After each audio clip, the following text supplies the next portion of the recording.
Wow, mataas ang huhukayin ni Gilbert. Na kapag pasok pa bukas, hindi yung may-ari. Kami pa ang magpala ata sa driveway bukas. That is Canada life. Sige.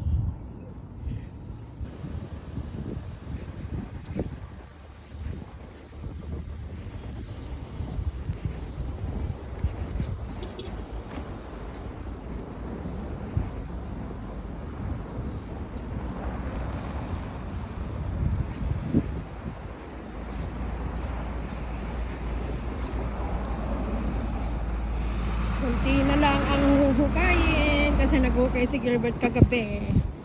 Pero natabunan ulit sa may kalsada. Nakabak siya.